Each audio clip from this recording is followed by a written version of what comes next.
Well, it's that time of year again. It's heavy out there. Hi, my name is LeAnne Freesemann, and this is Restoring Word. It's a short devotional designed to build your faith. I'm not asking for offerings, I'm not selling anything, and I don't want to come preach. I just want to share the goodness of God with you every week. Today we're going to talk about celebrating victories. Uh, there's so much heaviness in the economy, in the job market, stock market, whatever. And sometimes I feel like our biggest battles are right up here in between our ears. And there is spiritual warfare that you're going to sense. And really, the principle in that is out of the book of Ephesians, starting in verse 12. For we struggle not against flesh and blood, but against the rulers and against the authorities, against the powers of this dark world, and against all the spiritual forces of evil in the heavenly realms. Guys, we're not fighting against people. We're fighting against spirits. And when we walk with Christ and we renew our minds and we speak the word, that's the most aggressive thing that we can do in the spiritual battle that we're fighting. But one of the things that I've found is that I have to take authority over my thoughts. And part of that means I've got to rehearse or celebrate my victories. Now, one of the things I taught my kids to do when they were really little was to journal. And we would stand on God's promises, and I would say, okay, guys, let's write down what we're believing for. Okay, especially in January where we would fast as a family, and our kids learned to write it down and journal it and then go back and see God's goodness in the middle of all of it, and then to reflect on that. And I was over with my kids, my daughter last night, and she opened up something that she had journaled in her phone many months before the boys were born. And there were some very specific targeted things that she was asking the Lord for. Things that statistically, in terms of genetics, that were just almost impossible. What would be the odds of having two boys with blue eyes? Well, statistically, when your husband is Spanish and German, yes, how does that work? Well, guess what? That girl not only had one baby boy with blue eyes, she had two. God is an abundant God. And I think sometimes it's just because we haven't asked. Now think about it. What have you prayed and what have you asked God to do that he's already done? Can you remember those things? Have you made a list to celebrate what he's done? Have you reminded yourself lately of his goodness? It's helpful. It's very helpful because when you make a decision to celebrate the victories, when you make a decision to focus on the things he's already done, then going forward, maybe into a season that is stressful or stretching or depressing, whatever that next season may be, you can remind yourself of what wonderful thing he's already done for you. Philippians 4:6, and you know I love this one. Don't be anxious for anything, but in everything, by prayer and supplication with thanksgiving. So there's prayer, you're asking him, you're thanking him. Let your requests be made known to God. You know, a lot of times if I'm needing something, I look back and I think about it and I think, did I really pray about it?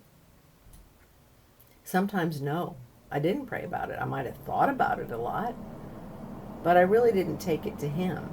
He knows you and he knows your thoughts. He knows your heart. But sometimes you just got to go ahead and ask. This is Psalms 9:1. I will give thanks to you, Lord, with all of my heart. I will tell of all your wonderful deeds. You know, sometimes the person that you need to tell the most is you. Sometimes you just need to rehearse your victory and you need to let that victory come out of your mouth. You know, I remember the time when I remember when God got me out of, I remember when I didn't know how I was going to And when you go back and you remind yourself of that in the midst of stress and adversity, it really builds your faith up to endure what you're going to do next. Now, that doesn't mean it's not going to be easy. What that does mean is that the grace of God, the heart posture of gratefulness and thankfulness and trust, which is faith, it will carry you in that next season. And then this is Colossians 3:15.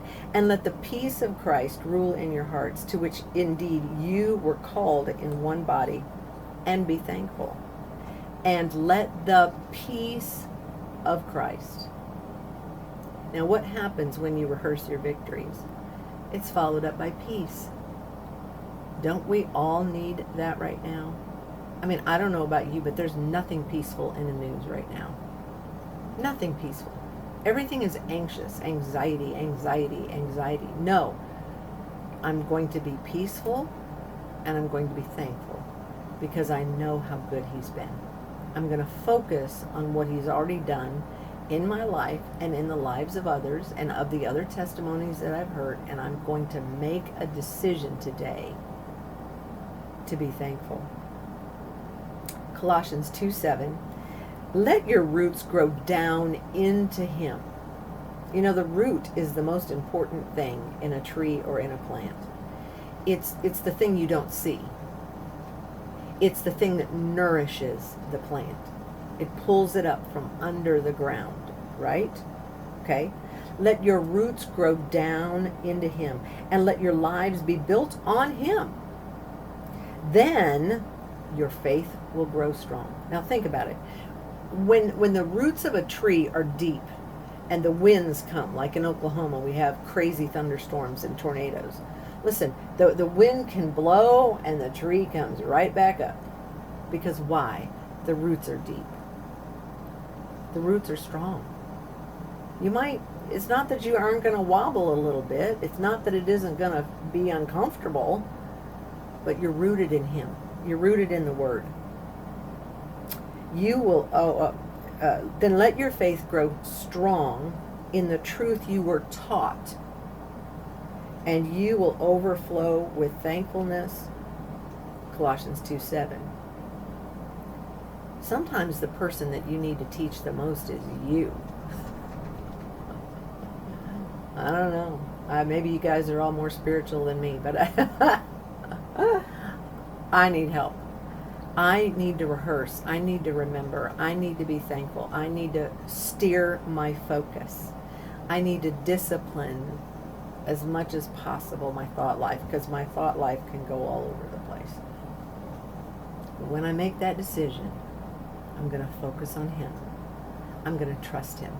He's going to be good, and he's going to walk me out of it, and he's going to walk you out of it. Have a great day. Thank you for liking and sharing. If you know somebody that's going through something right now that's just over their head and they need a little word of encouragement, say, hey, you need to listen to this encouragement today. This lady will help you walk with him. Have a great day. Have a great week. Thank you for liking and subscribing.